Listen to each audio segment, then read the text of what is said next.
power does not always announce itself loudly.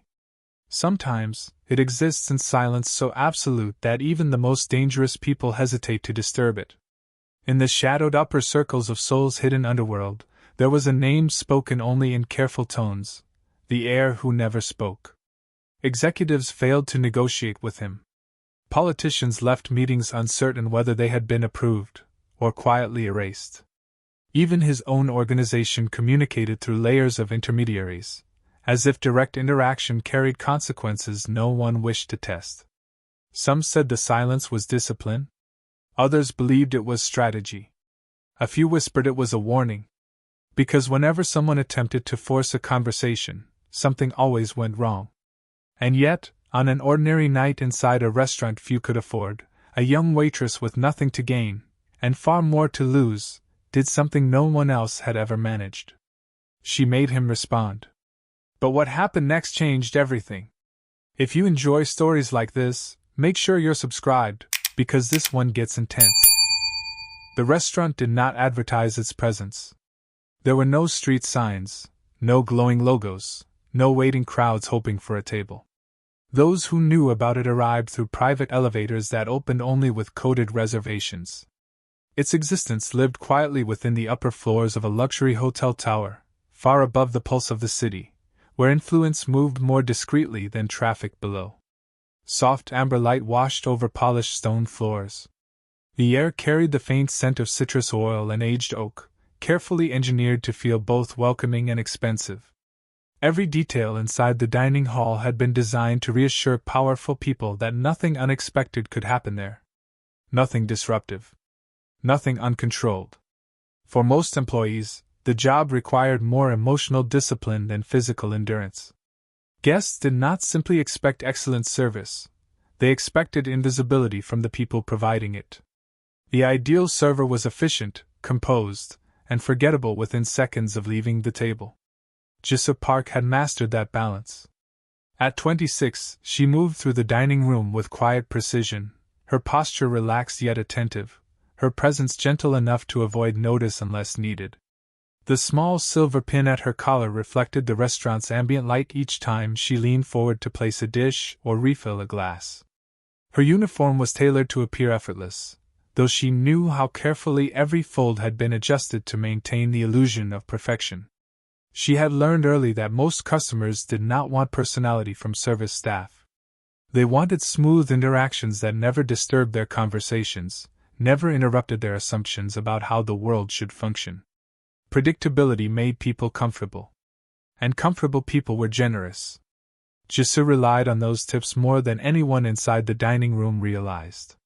Her apartment existed in a very different world, one where rent reminders arrived with uncomfortable regularity and grocery lists required quiet calculation.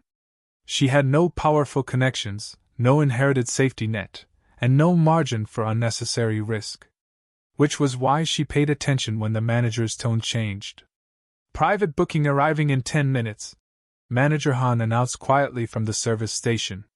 His voice was controlled, but the tension in his shoulders betrayed something unusual. "No errors tonight." Several staff members exchanged brief glances.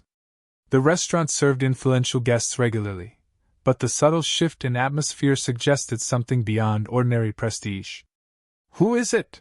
one server asked cautiously. Han hesitated, as if even speaking the information carried weight. "Kim Seo-jun." The name did not echo loudly, but the silence that followed carried unmistakable significance. Some of the newer staff did not immediately react, but those who had worked longer instinctively straightened. One hostess discreetly adjusted her posture. Another server checked her reflection in a polished surface unnecessarily. Jisoo noticed the reaction more than the name itself. "What's different about him?" she asked quietly. Han studied her for a moment before answering. "He does not speak," he said. "You will not initiate conversation beyond necessary service phrases. If communication is required, instructions will be written." "Written?" "Yes." Han lowered his voice further.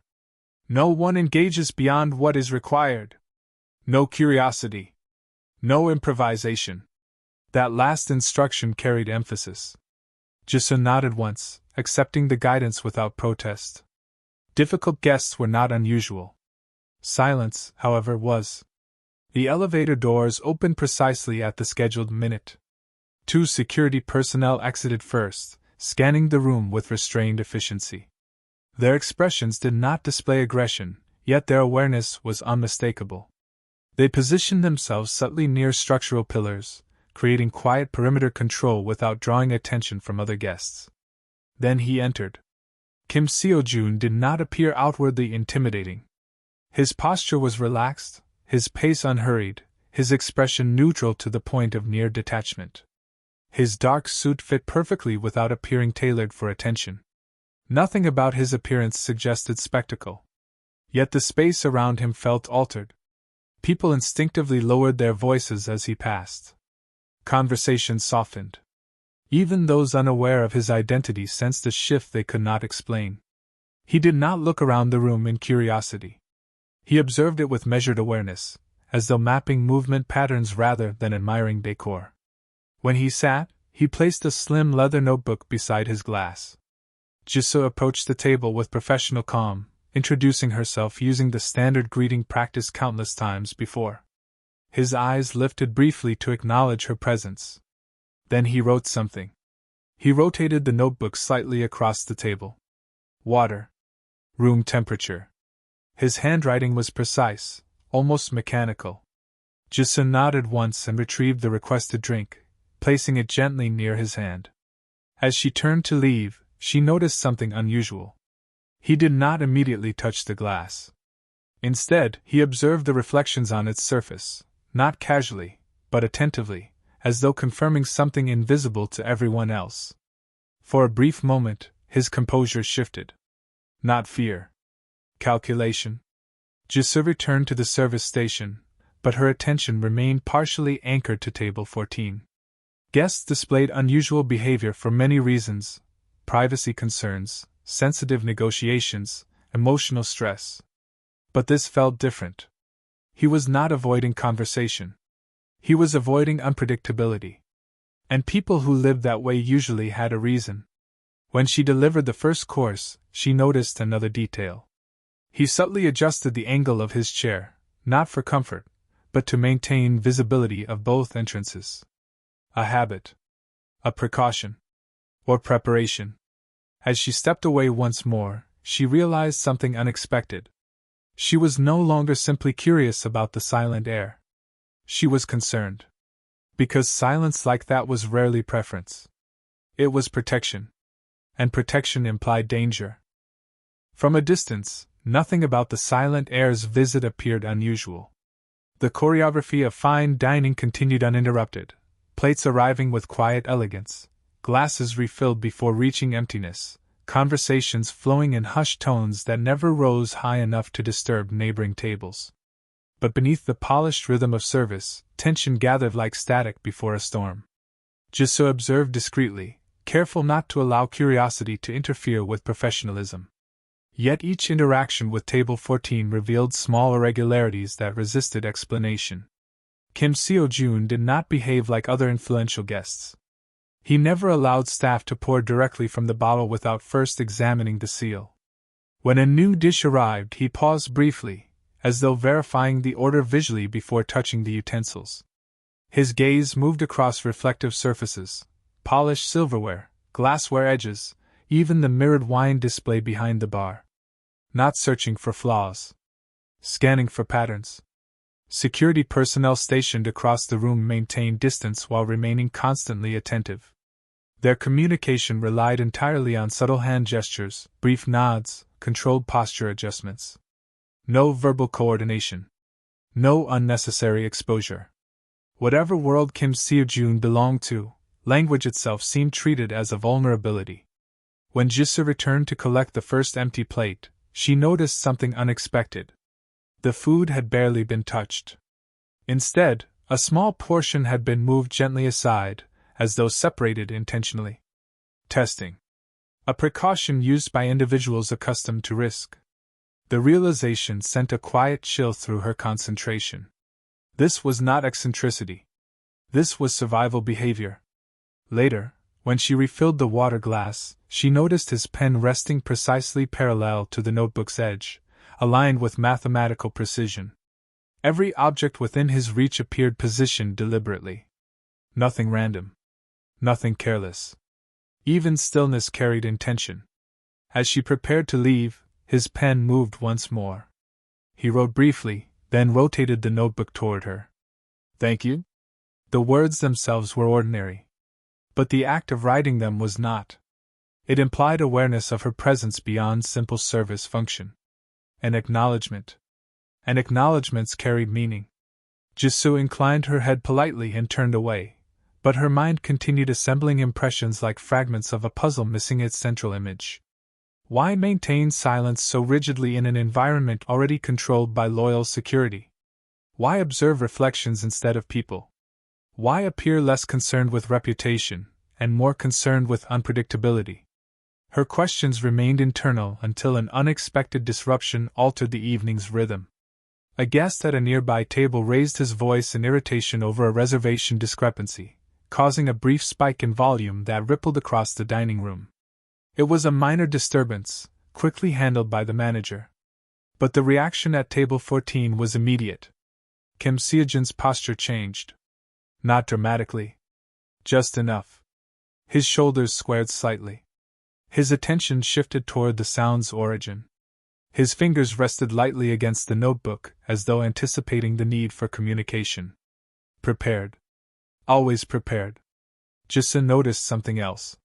He had positioned himself where no one could approach from behind without entering his peripheral vision. Even inside one of the most secure environments in the city, he behaved like someone who expected danger to arrive without warning. When she delivered the final course, she allowed herself one calculated deviation from routine. As she placed the dish, she quietly set down a folded service card beside the plate, a standard card typically used for wine notes or dietary confirmations. Blank. Except for a single handwritten question. "Are you silent by choice?" She stepped away before allowing doubt to interfere with the decision. Several seconds passed. Then the pen moved. He did not immediately rotate the card toward her.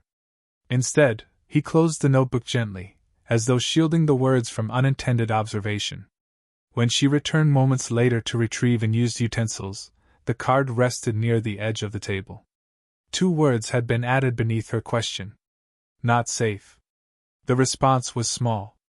But the implication was enormous. Because silence, in that moment, transformed from mystery into warning. After that exchange, the atmosphere around table 14 shifted subtly. Not visibly, but perceptibly. Jisoo did not immediately pursue further communication. Discretion mattered more than curiosity, particularly when dealing with individuals whose lives unfolded beyond ordinary social structures. Still, the message lingered in her thoughts long after she had cleared the final plate. Not safe. The phrasing suggested something specific. Not unwilling. Not uninterested. Unsafe. Which meant speaking carried consequences. As the evening progressed, she became increasingly aware of subtle irregularities in the environment. One of the security personnel adjusted position more frequently than necessary, as though responding to internal signals rather than external threats. A senior manager she had rarely seen appeared briefly near the entrance, speaking quietly into an earpiece before disappearing toward restricted areas. Even the pacing of service staff subtly shifted, small adjustments occurring without formal instruction. Something was being monitored. Carefully. When Jisoo approached to present the bill, she noticed another handwritten message waiting. Do you trust easily? The question was unexpected. She allowed herself a small pause before writing a brief response. No. His eyes studied the word for a moment longer than necessary. Then he wrote again. Good. He closed the notebook and stood, signaling the conclusion of the visit. But as he prepared to leave, he hesitated briefly, the smallest disruption in otherwise precise movement. He tore a single page from the notebook and folded it once before placing it beneath the empty water glass. By the time Jisoo retrieved the table, the security detail had already guided him toward the elevator. The folded paper contained only a short message. Tonight. Level B3. Service corridor. Do not tell anyone. Her pulse quickened slightly. This was no longer casual curiosity. This was involvement. For several minutes she considered discarding the note entirely. Her life did not require complication. It required stability, predictability, financial survival. Yet something about the interaction resisted dismissal. Kim Seo-jun did not appear reckless. He appeared precise, careful, calculated. People who operated with that level of caution rarely extended trust impulsively. Which meant he believed he had reason. Near midnight, after completing closing procedures, Jisoo descended toward the lower service levels using access routes staff rarely utilized unless transporting inventory. Level B3 was colder than the floors above, illuminated by intermittent maintenance lighting that left long stretches of corridor partially obscured in shadow. The silence felt heavier here. Industrial. Unpolished. Real. She almost turned back twice before reaching the designated corridor. He was already there, standing near a secured door requiring biometric access. Without the controlled elegance of the dining room environment, his presence appeared more intense, more alert, more guarded. He did not speak. Instead, he offered a small device, a digital keycard. Then he wrote quickly on a smaller notepad. Someone inside the organization is altering communications in my name. Decisions I did not make. Orders I did not give. He paused briefly before continuing. If I speak openly, recordings will be manipulated. They are attempting to portray instability. Control through perception. The implications settled slowly. Reputation could destroy authority more efficiently than violence. If the air appeared unreliable, leadership could shift without conflict. Silent removal. Elegant. Invisible. Jisoo studied the words carefully. Why tell me? He answered immediately. You are not inside the system. Not influenced by internal incentives. Not observed closely. He wrote one final sentence. And you noticed? Footsteps echoed faintly from distant corridors. He pocketed the notepad instantly, composure returning like a switch being flipped. Before leaving, he pressed a final folded note into her hand. Tomorrow will be dangerous. Trust patterns. Not appearances. Then he disappeared into restricted access passageways, leaving Jisoo alone in the dim corridor, holding information capable of reshaping power structures far beyond her ordinary world. The question was no longer whether something was wrong. The question was how far the manipulation extended, and whether she had already been seen. The following day unfolded under a fragile illusion of normalcy. Guests arrived. Orders were placed. Polished glasses reflected soft lighting. Yet beneath routine operations, Jisoo sensed tension threading through the structure of the building itself. Security presence appeared slightly heavier than usual. Staff schedules had been adjusted without explanation. 2 unfamiliar technicians inspected surveillance equipment near private dining areas. Someone was preparing for something, or anticipating interference. During the late afternoon service window, an unexpected system malfunction affected internal communications tablets used by staff to receive orders. The disruption lasted only seconds. But in environments dependent on precision, seconds mattered. Moments later, a brief alert message appeared across several staff devices before disappearing almost instantly. File integrity error. Unusual wording. Unusual timing. Jisoo remembered the keycard still hidden inside her locker. Patterns. Not appearances. During her scheduled break, she accessed a rarely used elevator connecting administrative floors with lower storage facilities. Level B3 remained quiet, the same low industrial hum echoing softly across concrete surfaces. The secured door Kim Seo-jun had indicated now accepted the digital keycard. Inside, a compact archive room stored outdated recording equipment and backup drives removed from primary systems. Mostly ignored. Mostly forgotten. Which made it ideal. The drive labeled Archive 17 contained segmented audio files categorized by date. She did not immediately recognize the significance until reviewing playback logs. Dozens of recorded conversations attributed to Kim Seo-jun contained subtle distortions, voice modulation artifacts, edited pauses, inserted tonal inconsistencies. Conversations altered just enough to imply emotional instability. Strategic manipulation. Convincing. Difficult to detect without direct comparison. Someone was manufacturing doubt. Footsteps approached. Too soon. Jisoo secured the drive inside her service bag just as the door opened. Kim Seo-jun entered quickly, closing the door behind him. He did not appear surprised to find her there. Only relieved. He wrote quickly. Evidence must reach public verification channels before internal review suppresses it. Timing critical. Jisoo understood the implication. Internal investigations could be influenced. External exposure created accountability. But public exposure also created risk. Once revealed, power struggles rarely remained quiet. She wrote a single question. Why not release it yourself? He answered without hesitation. All official communication channels monitored. Anything issued directly will be discredited immediately. But external confirmation forces transparency. He hesitated briefly before writing again. I cannot appear desperate. Authority requires perception of control. She realized then that silence was not weakness. It was defense. Speaking too soon would allow opponents to shape narrative. Speaking too late would allow manipulation to succeed. Timing determined survival. A sudden vibration echoed faintly through the corridor, subtle, but unnatural. Security alert. Someone had noticed unauthorized access.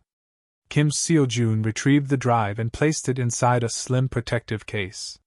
Tonight. Private investment forum. Media presence limited but verified. Opportunity to release confirmation indirectly.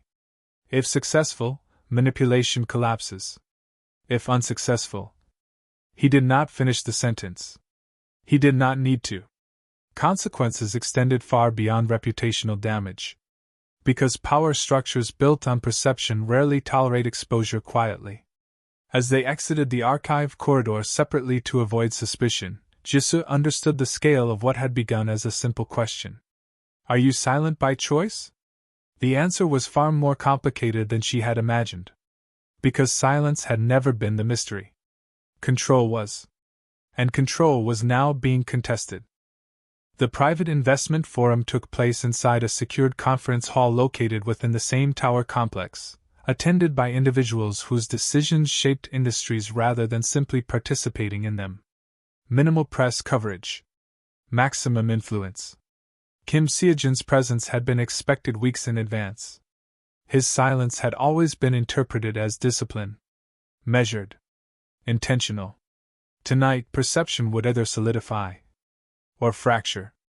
Jisoo operated within catering staff circulation routes, unnoticed among dozens of service personnel moving efficiently between preparation stations and presentation areas. Her role was simple.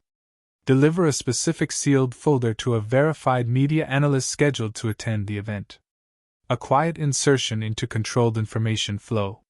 Yet even small actions felt amplified under invisible observation.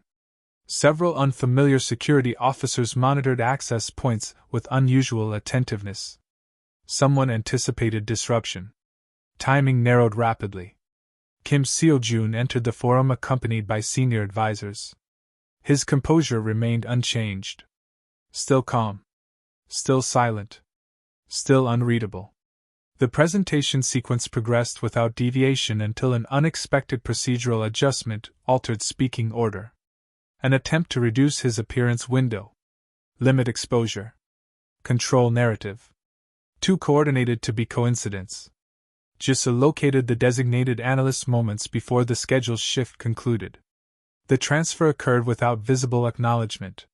Seconds later, subtle confusion rippled across the media section as encrypted verification files began appearing simultaneously across secure communication devices. Authenticity confirmed through independent channels. Alteration evidence undeniable. The shift in atmosphere was immediate. Questions redirected. Attention intensified. Kim Si-jun stood as originally scheduled. Silence settled across the room. He stepped toward the podium. For a brief moment, uncertainty hovered. Then he spoke. His voice was calm, controlled, unforced. The most dangerous lies, he began evenly, are the ones designed to appear helpful. No dramatic accusations. No emotional escalation. Only measured explanations supported by verified data now circulating independently among observers. Manipulation exposed not through confrontation, but through transparency. Attempts to portray instability collapsed under documented contradiction. Confidence restored publicly. Authority reinforced strategically. The room's perception shifted within minutes. Those who had quietly questioned his silence now reconsidered their assumptions. Silence had not indicated weakness. It had concealed preparation. As the presentation concluded, he did not seek sympathy. He did not seek validation. He simply reclaimed narrative control. From across the room, his gaze briefly met Jisoo's. Not acknowledgement. Recognition. Because impossible moments rarely announce themselves loudly. Sometimes they occur through a quiet decision to ask one unexpected question. In the weeks that followed, internal restructuring occurred without public spectacle. Those responsible for manipulation resigned quietly or transitioned into roles removed from strategic influence. Official statements referenced organizational adjustments. No mention of conspiracy. No public scandal. Power maintained dignity through discretion. Kim Seo-jun resumed selective communication practices, speaking only when precision outweighed risk. Silence remained a tool, not a limitation. Jisoo received an unexpected offer to join a newly formed advisory division responsible for behavioral risk assessment and communication integrity. She declined formal integration into the hierarchy. Instead, she negotiated independent consultancy access, retaining autonomy while contributing insight. Their conversations remained infrequent. But when they occurred, they required no intermediaries. No written notes. No unnecessary words.